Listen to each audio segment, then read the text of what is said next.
Hai guys, balik lagi di channel Mat Kopi dengan gue Tito. Kalian pernah denger nggak? Kalau biasanya di mobil balap ada suara kayak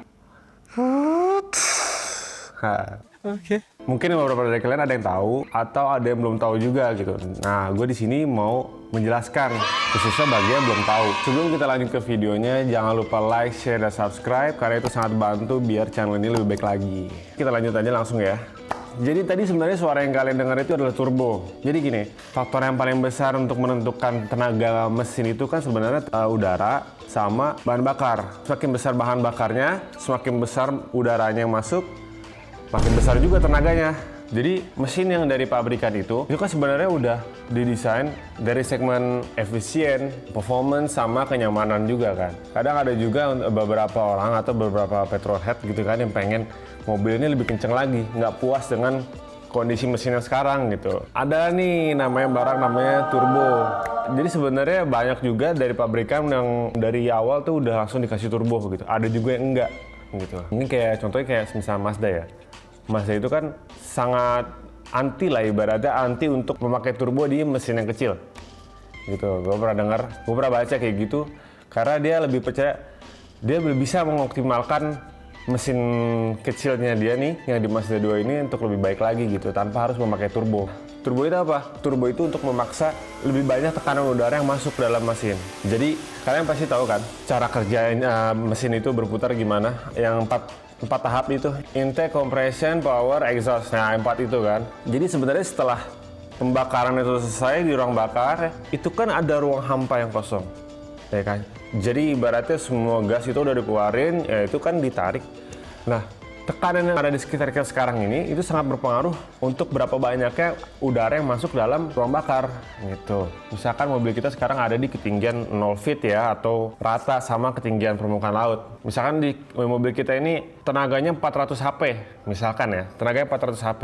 Nah, nanti ketika dia misalkan naik puncak ya, atau naik gunung yang ketinggiannya 3000 feet, semakin naik ketinggian semakin berkurang juga tekanannya, dan besar kemungkinan juga di 3000 feet itu di ketinggian yang berbeda tenaga mobil itu berkurang. Karena apa? Karena tekanan udara yang ada di situ juga berkurang. Jadi turbo ini awalnya dipakai sama pesawat gitu, karena pesawat juga memakai piston juga kan, sama kayak mesin mobil. Nah, cuman dia lebih tinggi lagi ketinggiannya gitu, sangat jauh lebih tinggi daripada di daratan gitu kan. Di sana tekanan udaranya sangat rendah, jadi udara yang masuk pun sangat sedikit gitu maksudnya. Jadi itu yang bikin mesin itu ibaratnya nggak bertenaga lah. Di situ pesawat pakai turbo. Nah, itu diaplikasiin sama mobil. Cuman yang tadi gue bilang, ketika di daerah pegunungan, misalkan di Bandung, dia itu kan berkurang nih HP-nya. Tadinya 400 horsepower, jadi misalkan 350 atau misalkan 300 horsepower. Itu kan berkurang. Nah, itu gunanya turbo di situ. Turbo untuk menambah tekanan udara yang masuk dalam mesin. Jadi membuat si mobil itu tenaganya itu jadi 400 horsepower lagi. Gitu. Itu namanya turbo normalizing. Ada juga atau banyak yang memakai turbo itu untuk melebihi standar dari tenaga mesin itu gitu loh. Jadi harusnya 400, dia mau pakai turbo untuk menjadi 600. Azan guys, tahan dulu ya. Nah, tapi juga ada yang dari pabrikan juga udah memakai turbo kan. Mungkin sebagian besar di mobil-mobil tuh ada mobil diesel gitu. Jadi mobil diesel pun dari pabrikannya udah memakai turbo. Karena apa? Karena blok mesinnya kuat gitu untuk bekerja lebih keras lagi gitu. Jadi lebih aman ketimbang pakai mobil-mobil mesin bensin biasa gitu. Kalau kalian pengen tahu tentang perbedaan mesin diesel sama mesin bensin, kalian bisa lihat di link di atas. Di situ ada penjelasan perbedaan dasar aja. Cuman itu mungkin sedikit membantu untuk kalian yang belum ngerti sama sekali gitu. Oke, balik lagi ke turbo. Udah lah, daripada banyak bacot dari tadi untuk nambahin tenaga, nambahin apa-apa bla bla bla bla. Cara kerjanya gimana sih? Oke, kita langsung aja ya cara kerjanya. Jadi sekarang gue kasih tau dulu, di komponennya ada turbine wheels, ada compression wheels, ada intercooler, terus juga ada blow off valve, terus ada intake manifold, ada exhaust manifold, ada wastegate. Ya kurang lebih itu sih, cuma itu komponen utama yang paling kelihatan lah gitu. Jadi yang pertama itu ada tadi namanya turbine wheels sama compression wheels. Itu mereka bentuknya mirip, kayak baling-baling apa ya, kayak mungkin mesin pesawat atau kayak kipas gitu ya, kipas. Cuman mereka itu memakai satu as di tengah-tengah. Jadi ketika si turbin itu muter, si compression wheels itu juga muter. Ya. Ini turbin, ini compression wheels. Satu muter, yang sebelah lagi muter juga. Nah, cuma mereka dipisah di 2 rumah yang berbeda. Yang satu di rumah panas, yang satu lagi di rumah dingin. Ada alasannya nih kenapa gue bilang di rumah panas, di rumah dingin. Jadi, yang membuat si turbin itu muter, sebenarnya itu dari gas hasil pembakaran tadi dibelokin dulu ke arah si turbin tadi. Biar turbinnya itu muter, biar kayak ditiup gitu kan. Jadi kayak ditiup, yang bikin si compression wheels itu muter. Nah, compression wheels muter, bentuk dari impellernya itu untuk menghisap udara yang ada di luar gitu. Jadi makin kencang putarannya, makin kencang juga dia masuknya, atau makin banyak juga udara yang masuk. Nah, udara itu ditekan, masuk, kan otomatis tekanan udaranya bertambah, ya kan? Jadi makin banyak juga udara yang ada di dalam ruang pembakaran. Udara makin banyak, bahan bakar makin banyak, makin gede tenaganya kan? Nah, ada juga namanya intercooler. Kegunaan intercooler itu sebenarnya untuk membuat udara yang masuk ke dalam ruang pembakaran itu dingin. Lah emang sebelumnya nggak dingin? Kan dari udara luar kan harusnya dingin. Karena gini, kan kita menyedot udara dari luar itu kan pakai turbin ya. Udara itu ditekan agar padat, biar padat. Sekarang gini, molekul udara yang dipadetin tadi itu akan saling bergesekan di dalam. Saling bergesekan karena dia tadi renggang jadi padat, dia bergesekan, akhirnya dia panas. Kalau molekul udara itu panas, dia akan meregang. Nah, itu kan bertolak belakang kan sama apa yang kita pengen. Nah, di situ kegunaan dari intercooler. Jadi intercooler itu mendinginkan suhu udara yang masuk dalam compression wheels tadi itu loh. Jadi udah renggang, dibikin padat lagi, dibikin molekulnya itu nggak bergesekan lagi, bikin molekul udara itu jadi lebih stabil, lebih dingin, jadi lebih padat gitu. Nah, di sini nih dari intercooler ini yang dari awal gue bilang tadi, mungkin kalian pernah dengar itu. Di situ ada namanya blow off valve. Ketika kalian ngegas, ya kan? Di situ ketika kalian ngegas, kan muter tuh mesin.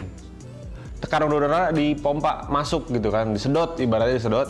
Itu ntar setelah dari intercooler itu kan udaranya masuk ke intake manifold kan. Nah, sebelum itu kan ada namanya throttle body. Jadi di situ dibatasi udara yang masuk. Ketika misalnya kita lepas gas, nanti itu tuh udara yang masuk tuh gitu ditutup. Kan pas udara mau masuk itu ditutup, kan masih ada sisaan udara kan yang bertekanan itu tadi. Terus belum lagi dari si compression wheels tadi muter untuk nambah udara lagi gitu. Jadi kalau semisal jalur udara yang mau masuk ditutup tapi compression wheels itu masih muter, jadi udara yang mau masuk ke mesin itu masih jalan, itu bisa bikin pipanya itu bisa ke over kelebihan muatan udara gitu ibaratnya ya kan. Disitulah kegunaan dari si blow off valve tadi. Suara itu sebenarnya adalah sisaan dari udara bertekanan yang tidak terpakai. Nah, dia keluar lagi, bunyinya jadi kayak gitu. Itu blow off valve. Nah, terus apa lagi? Abis itu ada exhaust manifold. Jadi kan kalau normalnya mobil itu kan dari mesin ke header catalytic converter langsung ke belakang lah. Nanti gua akan jelasin lagi, gua akan bikin video lagi tentang exhaust system. Itu ntar gua akan jelasin lagi untuk yang pengen tahu exhaust system kalau diganti gimana dan lain-lain. Nah, itu kan normalnya dari mesin itu kan langsung keluar ke knalpot kan. Nah, cuman karena ada si turbo ini, jadi kita butuh si gas pembuangan tadi itu ada jalur untuk ke turbonya. Jadi dibagi dulu. Jadi pertama diprioritaskan untuk ke turbin.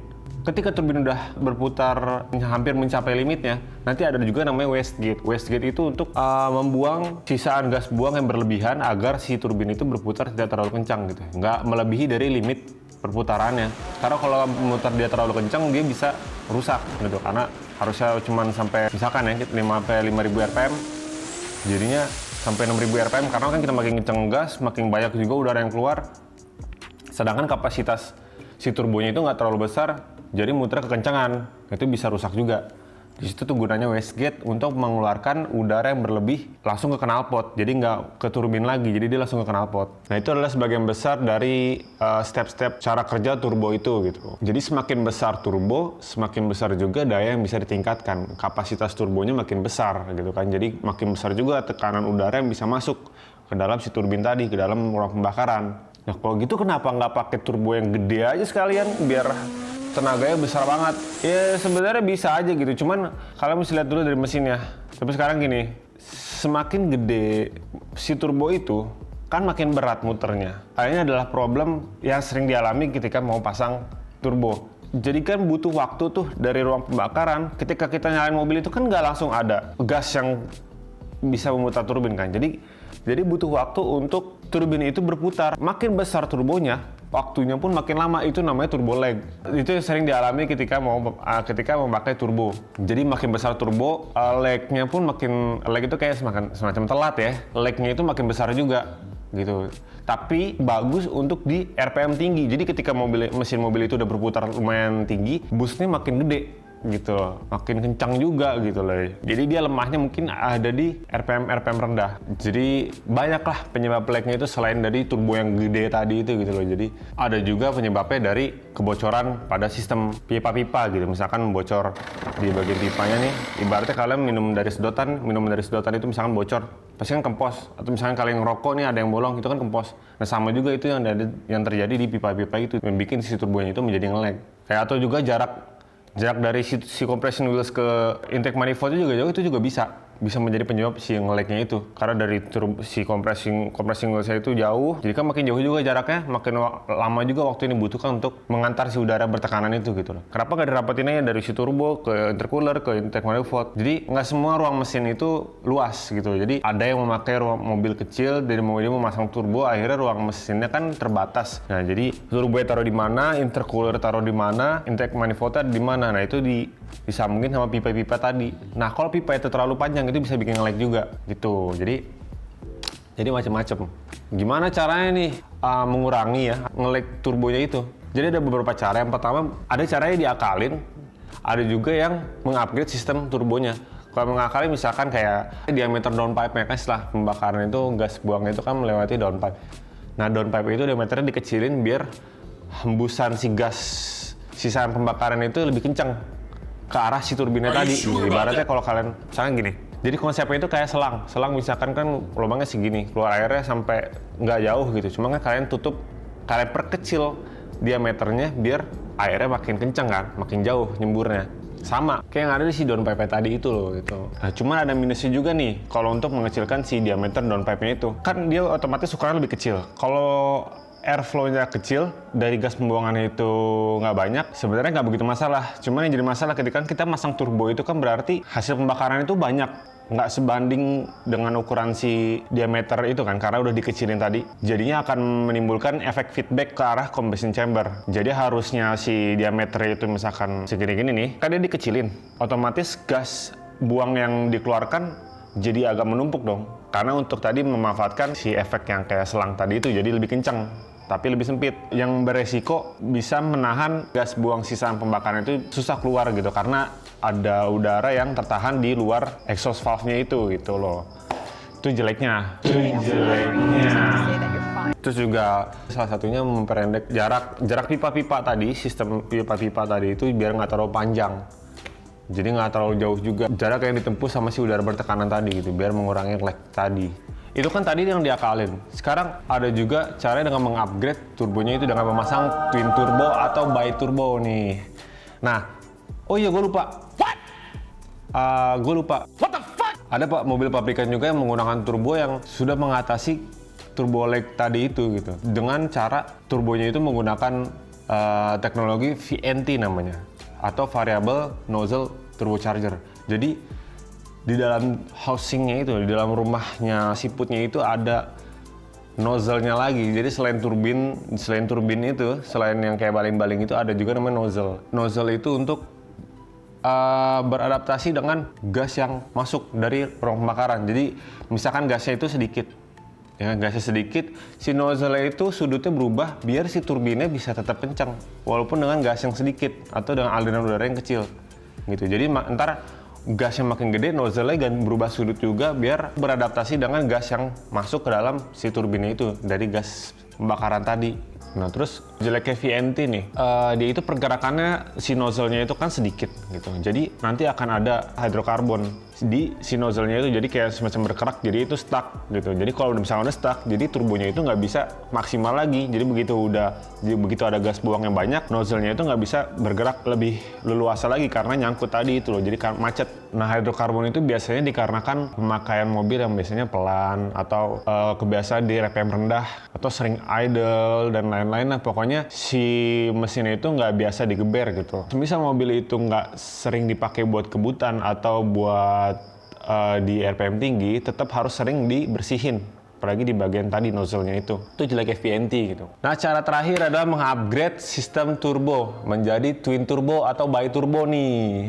Nah, twin turbo itu apa? Bi-turbo itu apa? Jadi dibandingkan kita pakai satu turbo yang besar, kita pakai dua turbo tapi yang lebih kecil. Jadi untuk twin turbo itu ada beberapa tipe. Yang pertama dia itu parallel turbo, ada juga yang sequential turbo. Gitu, sequential turbocharger. Nah, kalau parallel turbo biasanya ini dipakai sama mesin-mesin mobil yang bentuknya V, atau misalkan kalian pernah tahu mobil V8, V6 atau V10, V12 gitu kan. Nanti gue akan bikin juga video tentang bentuk-bentuk mesin dan pengaruhnya terhadap performance dan efisiensi dan lain-lain lah untuk bentuk-bentuk mesin ya. Kan karena banyak tuh, ada inline, ada yang V, ada boxer juga, ada rotary, ada macem-macem lah. Nanti gue akan jelasin juga di video yang berbeda. Karena ini aja gue ngomong udah panjang lebar, nanti makin panjang lagi. Masa gue seharian ngomong kan nggak mungkin. Nah, kalau parallel turbo, gue jelasin singkat aja. Jadi dia itu memakai dua turbo untuk mensuplai udara dari mesin itu. Jadi turbo yang kanan itu mensuplai udara untuk mesin yang sisi kiri. Kenapa gitu? Kenapa menyilang? Karena penyalurannya itu lebih efisien daripada langsung dari turbo kanan ke mesin kanan gitu. Tapi minusnya ya, dia jadi ada lag-nya lagi karena jauh tadi gitu loh. Jadi nge-lag mulu ya si turbo ini ya. Nah, ada lagi nih yang bagus nih, nggak usah pakai nge-lag lagi dah. Namanya sequential turbo. Apa itu sequential turbo? Jadi sequential turbo itu twin turbo, cuman dia memakai satu turbo yang besar, satu turbo yang kecil. Gunanya apa? Turbo yang kecil itu menangani untuk ketika si RPM itu rendah. Jadi ketika mobil itu mesin itu masih berputar, kan gas pembuangan itu kan sedikit ya, atau rendah kecepatannya. Itu memasuki si turbo yang kecil. Gitu. Jadi kan karena si turbo yang kecil, jadi dia nggak butuh gas pembuangan itu besar juga untuk muter kencang. Nah, ketika nanti udaranya udah mulai kencang, jadi gas pembuangan itu lebih kencang, nah dia itu ada jalur lagi untuk masuk ke si turbo yang gede. Nah, jadi nggak perlu nunggu RPM itu tinggi gitu. Jadi dari mulai kita pelan juga itu udah mulai kerasa. Nah, cuma minusnya ya dia butuh makan tempat yang besar gitu. Nggak semua mobil bisa. Ya kayak misalkan kan ada orang-orang yang misalkan mobil kayak Honda Jazz atau Brio dia mau pakai turbo kan nggak bisa. Dia pakai turbo banyak-banyak atau yang kegedean gitu. Karena udah di luar ranahnya gitu kan. Nah, itu agak sulit gitu karena untuk mengkondisikan dari si ruang mesinnya tadi. Cuman ya itu menurut gua paling sistem turbo yang paling bagus gitu karena dia bisa mengatasi di RPM kecil dan di RPM rendah gitu. Selain si tadi VNT tadi yang dipakai sama si Innova gitu kan. Nah, kalian kan udah paham nih, mudah-mudahan paham ya apa yang gue jelasin dari tadi tentang turbo. Mungkin kalian mau masang turbo atau mungkin kalian berpikiran tapi pengen tahu apa aja yang mesti diperhatiin. Gue ada tips apa aja yang perlu disiapin, apa aja yang perlu lihat ketika kalian mau pasang turbo. Yang pertama sih kalau kalian mau beli turbo yang penting kalian nyiapin duitnya dulu. Kenapa nyiapin duitnya dulu? Karena turbo itu nggak murah dan mungkin ada ketika kalian mau masang turbo, mungkin kalian itu kan pasti ngejar target horsepower itu berapa. Jadi kalian lihat dulu nih kapasitas mesin kalian itu bisa berapa horsepower gitu. Kalian bisa nyari sendiri referensi untuk mobil kalian masing-masing. Misalnya mobil kalian Brio, kalian itu lihat dulu kapasitas mesin itu berapa untuk dinaikin dayanya. Karena nggak semua mesin mobil itu bisa. Nah, itu kan udah di luar dari kemampuan si mesin itu. Nah, ada besar kemungkinan juga kalian akan mengganti komponen-komponen lain gitu. Jangan sampai kalian beli turbo tapi turbonya gede bagus, cuman mesin mobil kalian nggak mumpuni gitu. Jadi akhirnya nggak maksimal pemakaian turbonya, buang duit. Gua saranin untuk kalian mencari referensi tersebut misalkan di internet gitu atau di pengalaman dari teman-teman, mungkin ada yang pernah ganti gitu. Nah, setelah kalian udah tahu nih, misalkan udah tahu kapasitas mobil kalian udah tahu turbo yang cocok untuk mobil kalian untuk mencapai target horsepower yang kalian inginkan, ya sisanya paling ya ganti exhaust system juga, karena mungkin nggak begitu signifikan ya untuk menambah horsepower, cuman tetap berpengaruh walaupun sedikit. Terus injektor fuel juga perlu diganti karena kan si udara itu makin banyak yang masuk nih. Tekanan udaranya makin banyak, otomatis fuelnya juga harus lebih banyak. Karena kalau nggak lebih banyak sama aja bohong gitu. Jadi harus seimbang. Karena harus memenuhi rasio udara dan bensin yang pas untuk mencapai horsepower yang kalian inginkan. Nah, sepaket juga dengan injektor, jangan lupa juga ganti fuel pumpnya. Kan jadi sebenarnya kan kalau injektor itu untuk seberapa banyak fuel itu disuplai waktu sebelum masuk ke ruang pembakaran. Kalau fuel pumpnya itu untuk memompa bahan bakar dari fuel tank ke arah si injektornya tadi gitu. Jadi harus sinkron lah ibaratnya. Jadi harus sama sesuai gitu. Jadi si injektornya butuh berapa, si fuel pumpnya pun mampu untuk mengirim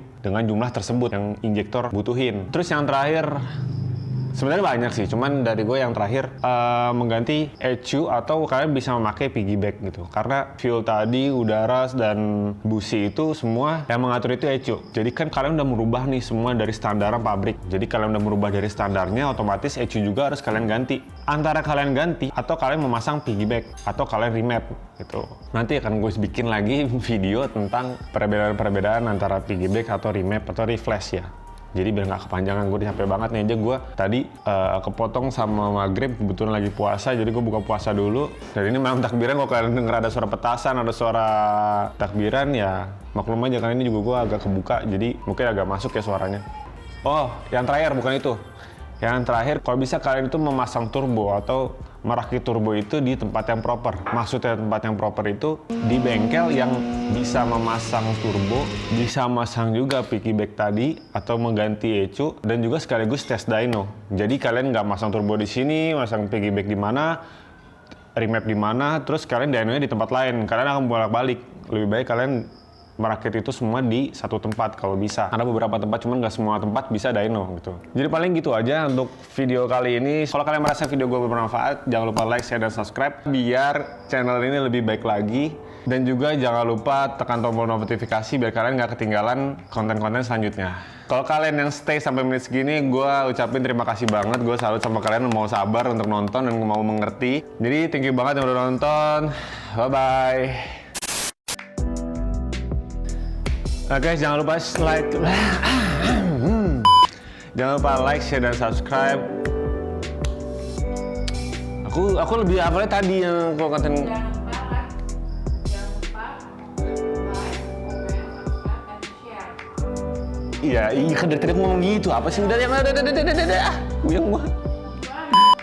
Jangan lupa like, share, dan subscribe karena itu sangat membantu biar konten. Jangan lupa like, share, dan subscribe biar konten.